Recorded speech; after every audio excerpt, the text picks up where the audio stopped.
Sundays are not meant to recharge our spiritual batteries. They're meant for two reasons. Scripturally, they're meant as a point and a time of celebration.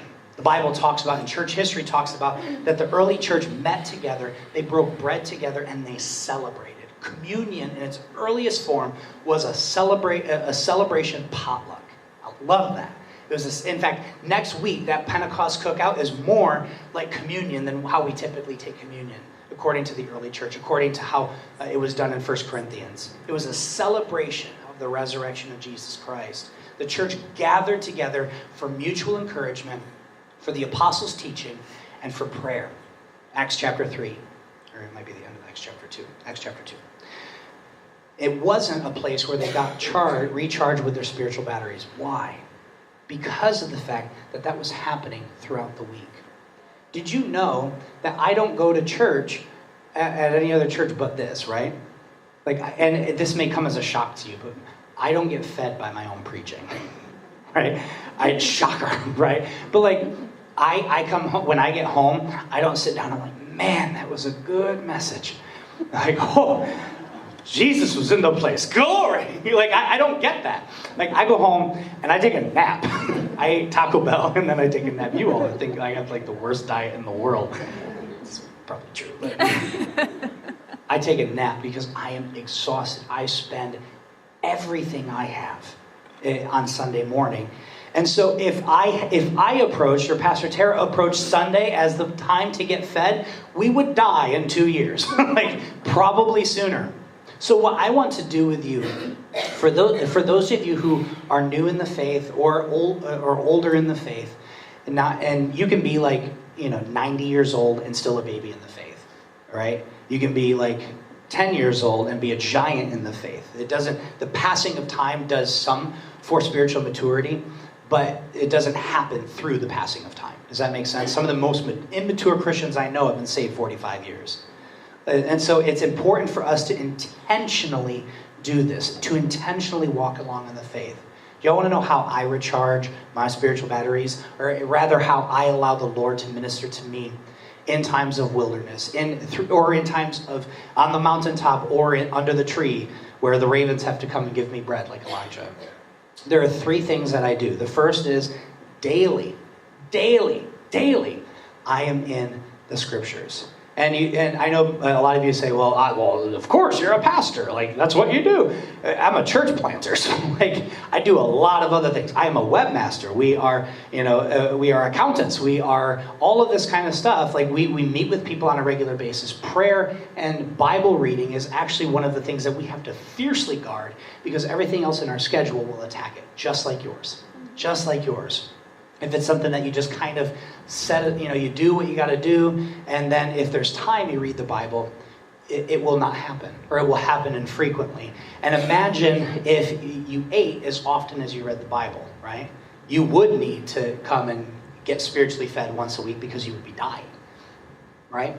And so it's important to be daily in the Bible. And what I recommend is not just sitting down, starting at Genesis and going all the way through to Revelation or to the maps. So what I recommend is having a devotional. If you're interested in one, we have 1,000 that we could recommend to you. Beth Moore is an excellent, for guys and girls. If you're man enough to have her reference, at the end of a day, or a devotional day, to be you go girl or something like that. If you're man enough to handle that, it is a great resource. I learn stuff all of the time by doing Beth Moore devotional. She is a fantastic authoress. But the fact of the matter is that daily being in the Word, it doesn't have to be for 6 hours. It can be for just 15 minutes. It can be for 20 minutes. But that will consistently going back to the pages in which God reveals himself through the person of Jesus to you will help you to come along in your faith, to grow in your faith, to spiritual maturity. The second, and just as important, if not honestly even more important than daily time in the Bible, is time in prayer. Time in prayer. We want so badly, and this is one of the things that we feel very strongly on our hearts, to develop a culture in this church where if there's one thing that we're known for, it's not great music, even though I love the music that our worship team does. They do a great job. It's not the hospitality, although almost every single time we talk to a person that's there for the first time, they're like, man, you guys are so friendly. And that's awesome, and we love that. But I want us to be known as a people who pray. That when we say there's a prayer meeting, like more people show up to the prayer meeting than on Sunday morning. Because I'm telling you, I have never met a person who is struggling in their walk. And I'm talking like, not like going through a difficult time. We all go through valleys. But I've never met a person who falls away from God or is getting burnt out in their faith in Jesus and is consistently and regularly spending quality time in prayer. That is where God comes along and he mounts us up with wings like eagles, where we walk and not faint, where we run and not grow weary.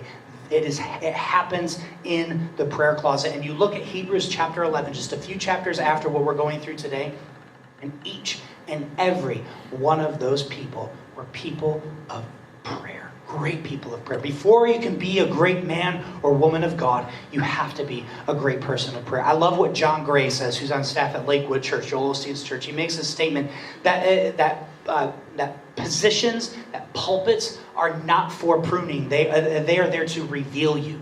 Like when you come to a position of leadership, when you come into a position, whether it's in management in your job, that will expose you for who you are. It doesn't allow you to become who you are. That happens in private time spent with God. The third thing, and then we'll move on from here, that is so valuable in my life is I have mentors. I have people in my life, and it's a 360 kind of relationship. I have people in my life who I have given access to. Most of them are our overseers, actually. And so does Tara, that are people that regularly have investment into our lives, that can pour into us, that love us but are not impressed by us, right? That we've given carte blanche access to tell us the hard truths. And there have been times, and we've had conversations where I'm like, I just got off the phone with so-and-so, and they told me this, and I just don't agree. And then I spend some time in prayer, I'm like, yeah, they're right. Our culture doesn't like that, right? We don't like people telling us stuff that we don't want to hear, right?